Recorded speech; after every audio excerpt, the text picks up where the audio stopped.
So for Archaeology of the Digital, Media, and Machines, we've really shifted to questions of how media, motion, dynamics, how all of these things didn't just help the design, but expanded the scope of the design problems for these architects. For this exhibition of 6, we really tried to pick the most challenging projects, both for the digital archive as well as for exhibition.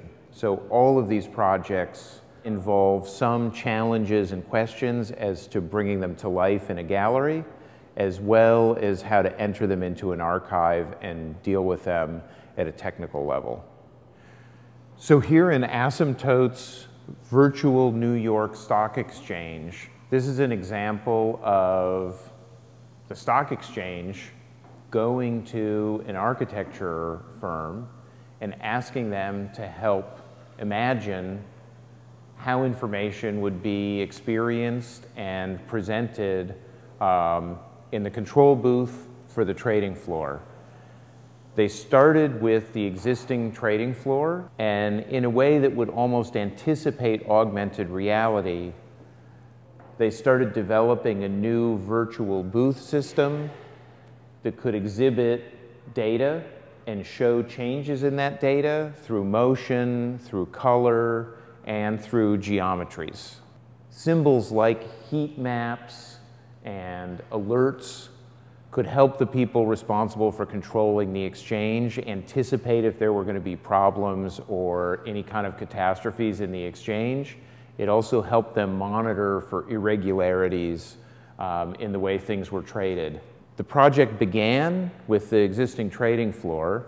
It went through this phase of visualization that would then be developed by programmers working for SEAC and the stock exchange, and it eventually became everything from a web application to proposals that you would have this information on PDAs, and it really occurred at a time when the stock exchange went through radical transformations during that 2 or 3 year period. So here in the H2O Expo Pavilion by Lars Sprybrook of Knox is a building which is really thinking media and structure and volume all together. It's a pavilion in the southwest of the Netherlands dedicated to the experience of fresh water. Instead of having exhibitions which presented fresh water, Lars made an immersive experience that included not only sloping and torquing floors and walls, which were immersive, but digital projections, moving LED lighting, and interactive exhibits where people really felt like they were in this total media environment. So when people would come into this water pavilion, they would have a whole series of interactive exhibits, whether it was a well, where you could actually move the surface of the well with armatures and devices, with projected grids on curved surfaces that would move like water based on the movement of the visitors. They had 120 lights that would move down a spline that would track the movement of people. So the whole environment was also having sound, light, and image changes based on the movement of not just individuals, but groups. This project was not only innovative in its integration of media and interactivity, but also in its construction. It was one of the first buildings to be modeled with curved splines. It was around the same time as Frank Gehry's Lewis House design. And this building was all built with rolled steel structure and bent aluminum metal cladding. So the construction of it was, let's say, dynamic and vector-based, as well as the contents and the media inside. So here we're in Carl Chu's 2 projects. One is the Catastrophe Machine. The other is the X-Phylum. X-Phylum is an exploration of dynamical systems in the digital realm. It uses Lindenmayer branching mathematics to control topological surfaces in XYZ coordinate space. Carl wasn't really thinking about buildings per se, but about designing a family of surfaces and morphologies which were driven by mathematical principles. Carl was using hundreds of thousands of dollars of hardware and software to look at those dynamical systems, and as a way of illustrating that to his students all over the world, he developed this principle of catastrophe machine designs. These are based on the mathematics of René Thom and his catastrophe theory, which was very important to architecture in the 90s. And these machines displayed the nonlinear behavior of a mechanical system. This is one of two reconstructions in the exhibition. None of these catastrophe machines survived. We only have a few pictures and no videos. So Carl worked here at the CCA for several months to build this operational catastrophe machine, which produces drawings that you see here on the wall.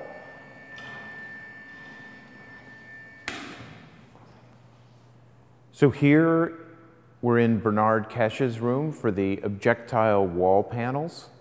And Bernard was incredibly interesting in his ability to both program algorithmic design methods, where instead of drawing, he was designing through numerical means, and connecting that design software vertically through a whole system of machine code that would talk to manufacturing equipment. These wall panels were made in 1995 and come from the permanent collection of the FRAC, because here at the CCA's archive, we now have all of the machine code and software to generate endless variations of these panels. We decided to make a new panel in 2014 with a local Montreal fabricator, which really challenges the question of how museums deal with digital content and what they're allowed to do with it, and how you can make, I don't know if you call it a reproduction or a reconstruction or simply another panel. We have here the website that was set up by Kesch, one of the first websites of any architect, which he designed himself, where people could go online, pick a panel type, and configure it uniquely for themselves, and then send that file to a manufacturer who would make it in their location and deliver it to them. There's a quote here by Bernard that he's perhaps the most copied architect in the show. It is true that it's difficult to go in a hotel elevator or Las Vegas steakhouse and not see this type of decorative wall panel being used using CNC machines. What's more of an influence, in my opinion, is Bernard's idea of parametric control of the design to fabrication link. And that's something that today's architects are really focused on, and it's an area of digital experimentation and innovation which is still very active today. Mark Goldthorpe's hyposurface was originally designed for a competition for an art center in the UK, where people would walk by a metallic surface, and as they would move by it, it would interactively register their motion and change its dimension like a 2.5-dimensional relief. After winning the competition, Mark developed this prototype in 2000, which was exhibited at the Venice Biennale in Italy, and became an operational prototype for this robotic exterior wall. A lot of the innovation in this project was not only the control software, which would move it, but also the pneumatic pistons and the method of attachment of these wall panels back to the pistons. This project is ongoing. It's in its third major version. It's been exhibited all over the world, and today it's much more interactive than this very original one you see here at the CCA when it moves. One of the challenges of this system is how to change the architectural surface as it moves, because as these pistons push out, the surface stretches and gets larger. So a lot of development was made on these connective squids, he calls them, that can expand and contract with the movement of the surface.